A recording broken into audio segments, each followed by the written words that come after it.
So welcome sa Bentech. So madalas na tong i-vlog sa sa YouTube. So yung nangangain ng maraming papel. So multiple feeding problem. So ito ang karaniwang i-check nyo yung pick up roller pala. Ito tulad nito.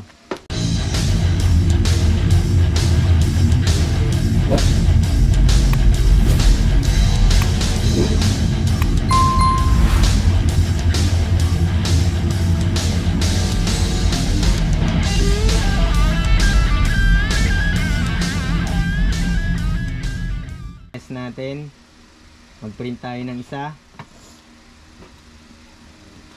test tayo ng isa. Yan, ito yung pick up rollers. Ito yung nasa baba. So kung hindi compatible yung yung pinaka holder, pwede nyo tanggalin tong pick up roller lang mismo, tong bilog na to. Yan, print tayo ng isa.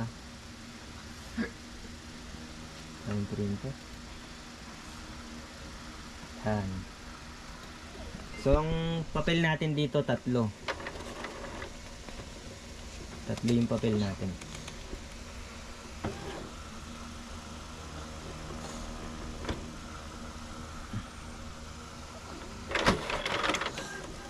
Ilan yung kinain niya? Tama naman ah. Kumain na isa. Ganyan niya pag bagong bukas. Pag ulit natin ulit. Isa pa.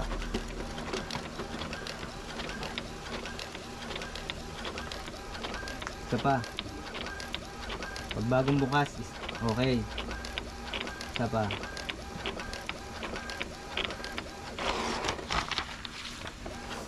Isa pa.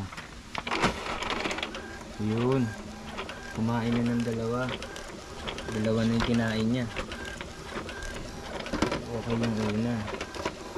So mali na rin yung margin. Mali na rin yung timing. So siguro marumi din yung rubber roller sa taas. So palitan natin. Ano pa kaya na si Tere? Dito ra dito dito. Sabi, may papalitan lang si Papa. Dito. Sige na, babe. So ayaw umalis ni baby. May taga-video na lang. So alisin muna natin yung mga cable. Yan. So pag L121, L120, nasa baba lang yan. So alisin natin yung waist pad. Ang tornilyo.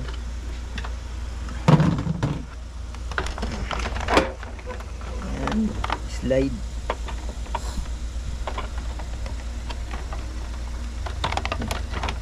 Natin. Ayan. Alis natin. Tanggalin na natin to.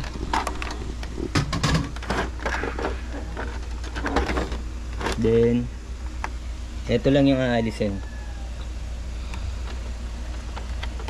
Kita ba? Yan, alisin natin yung spring. Yan yung spring inalis natin.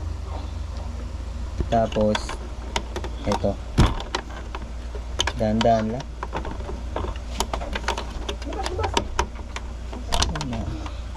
Yan.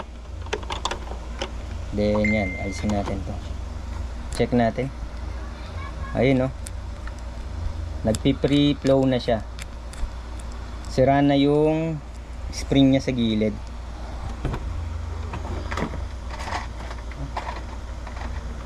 Sira na yung spring niya.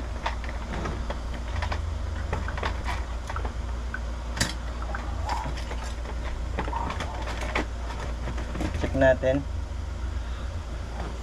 So sira na yung spring niya sa gilid. Para makita natin, tanggalin natin to.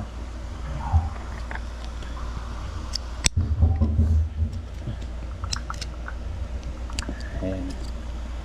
May spring to sa gilid. Putol na. Ito yung spring niya. Ayan nga, putol na.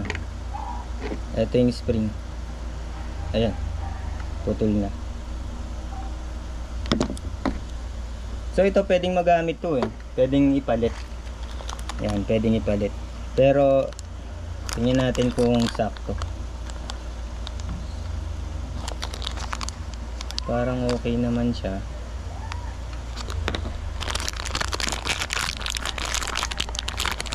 So ito mga ka-printing 57 pesos. So 57 to 100 plus.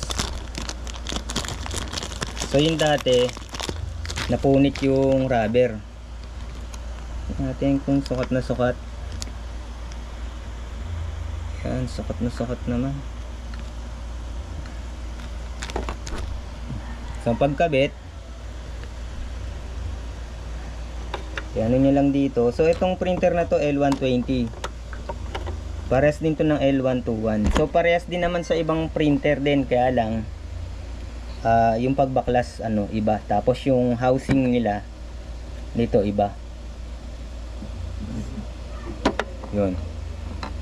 So i-press nyo lang to. Yan. Okay na. Then ibalik natin yung spring. Balik natin yung spring. So pag multiple feeding, yan ang karaniwang problema. O kaya ayaw kainin. Pag ayaw kainin, punit yung ano, yung rubber. So yan yung naging problema. Smooth na smooth na. Wala pa. Dito na pa. Yan, i-check natin. Tapos ibalik natin yung ito yung absorber ng waste ink. Ganyan yung mga modelo ng ano, L120, L121, L220, L130. Pati.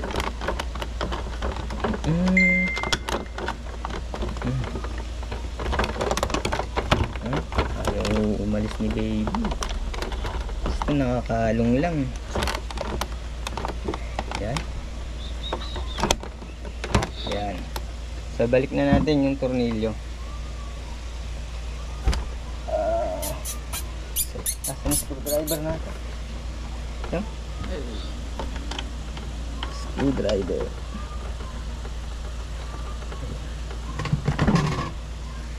So balik na natin.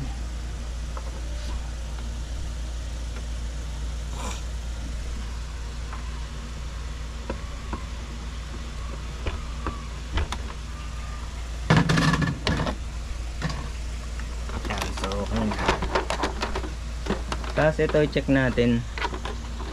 Ito yung upper ano eh. Yan yung rubber ano, roller. Yan, check nyo rin yan kung medyo madulas yung nasa loob. Yan, para makita nyo. Ito yan oh. Yan. Punasan nyo na lang yan ng ano, ng alcohol or ano, sabon, tapos patuyuin. So okay na.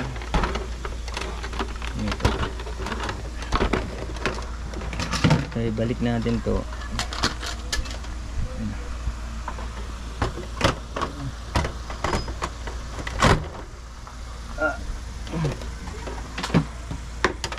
Yung power cord.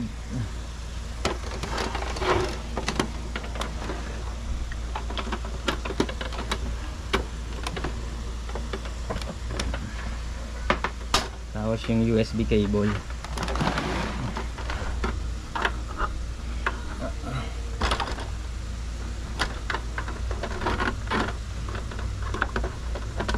Yan.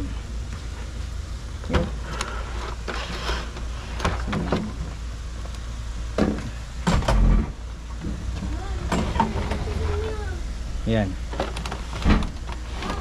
Oh.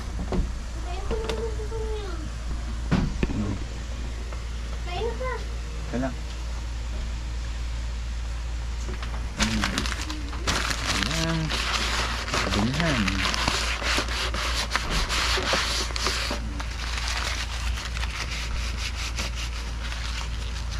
So galing to sa waste ano, waste absorber or waste pad. So on natin,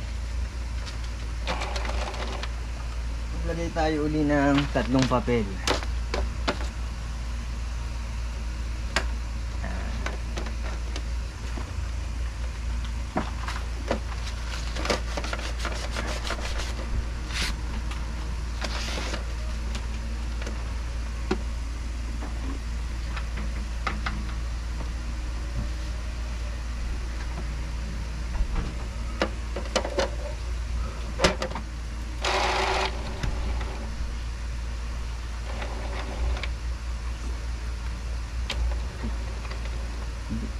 Tapusin lang to. Ano yung pang? Hindi, tapos na. So mag-print tayo ng 2. Yan. Fast drop lang. Fast drop lang. So kailangan naka-steady to. Pag nagbi-blink yan, hindi ka pa makakapag-print.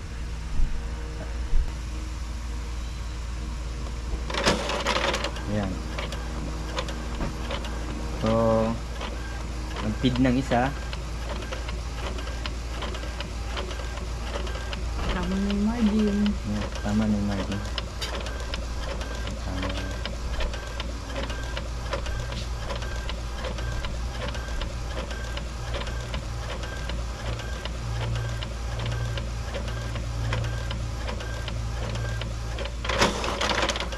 Ayan, hindi na siya kumakain ng ano, ng marami. Maglagay pa tayo ng isa.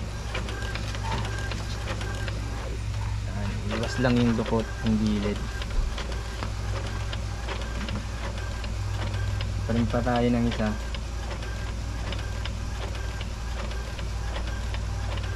Ayan. So ayan mga ka-printing. So napakadali lang magpalit nito. So yung link kung saan namin binili to, ilalagay lang namin sa video description o kaya sa comment section. So ayan o, okay na. So yun lang, napakadali lang po sa mga estudyante, sa mga teacher. Kayang-kaya nyong palitan, hindi nyo nadadalhin sa tech. So ito lang yung bibili ninyo, lower pick up roller. Kasi lagay nyo na lang yung model kung bibili kayo sa Shopee or Lazada. So yun lang po mga ka-printing, hanggang sa muli. Maraming salamat.